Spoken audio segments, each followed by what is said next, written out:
We begin with the editorial, penned by none other than Gene Tunney, heavyweight boxing champion turned NWA chairman of the board, who wastes no time sounding off on an issue that cuts deep for fans and families alike. He zeroes in on a baffling New York state law barring anyone under the age of 16 from attending professional wrestling or boxing events, even in the company of a parent or guardian. Tunney calls this rank discrimination, pointing out that kids can attend movies, baseball games, and countless other public events, but the squared circle and the prize ring are arbitrarily walled off. He explains that the NWA and sympathetic legislators have tried to amend this outdated restriction, but when the bill reached the governor's desk, it was vetoed, despite the fact that the governor himself had once attended a Madison Square Garden boxing event with his own two sons. The piece takes on a personal edge when Tunney quotes a New York State Athletic Commission member who openly admits to hating the enforcement of the law.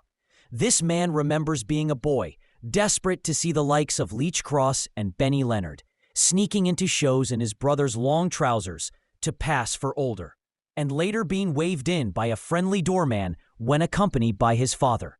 Now, decades later, he's forced to turn away fathers and sons at the door. One especially painful night, a father and his 15-year-old son, dressed for the occasion, glowing with anticipation, were denied entry.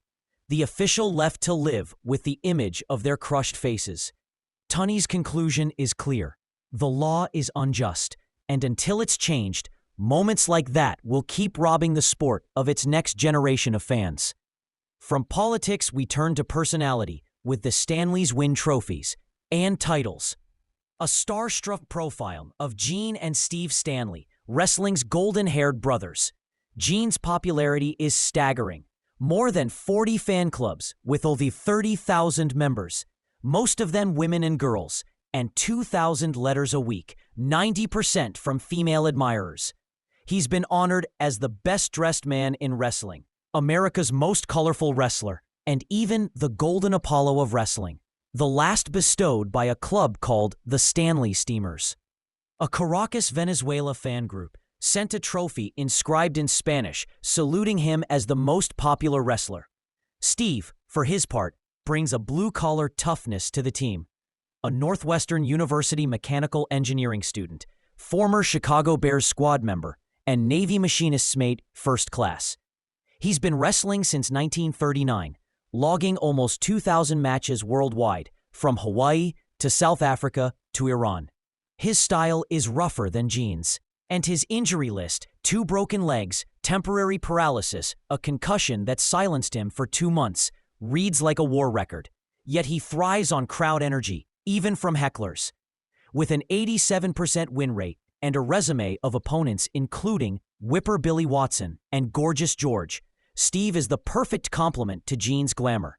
Together, they're presented as a package deal.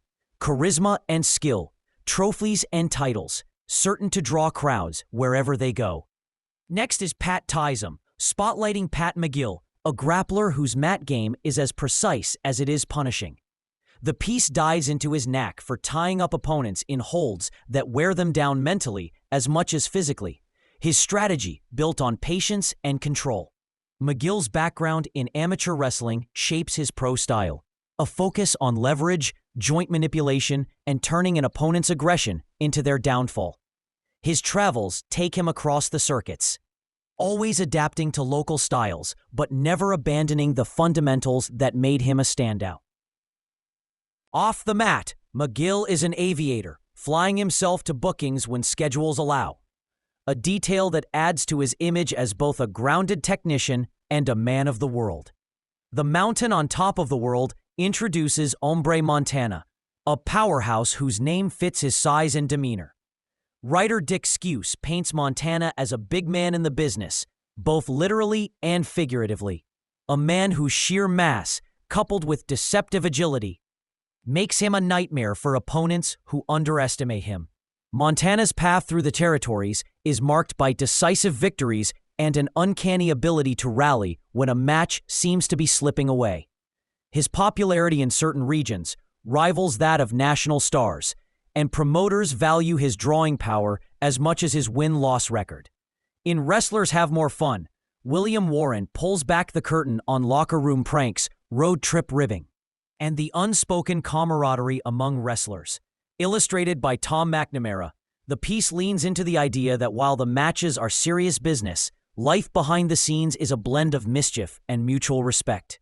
From switching ring gear to lacing boots together, to filling a peer's suitcase with sawdust, the article captures a culture where humor is as vital as headlocks in surviving the grind of the road.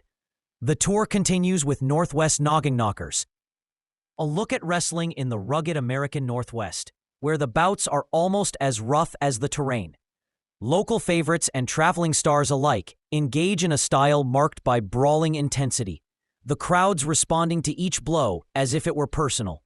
The article hints at the unique fan culture in the region, loyal, vocal, and ready to back their favorites to the hilt. Then there's Red is Ready, Jim Wright's profile of Red Odell, a wrestler confident in his readiness for any opponent. Odell's training regimen, match strategy, and fiery persona are outlined in detail, framing him as a man constantly pushing for bigger matches and tougher challenges. His belief in preparation over luck sets him apart, as does his willingness to adapt mid-match when faced with a new style. Bobby Bruns gets his own spotlight, tracing a career that has seen highs, lows, and plenty of hard lessons. Bruns is depicted as a journeyman with deep technical skill, respected by peers and valued by promoters for his reliability and professionalism.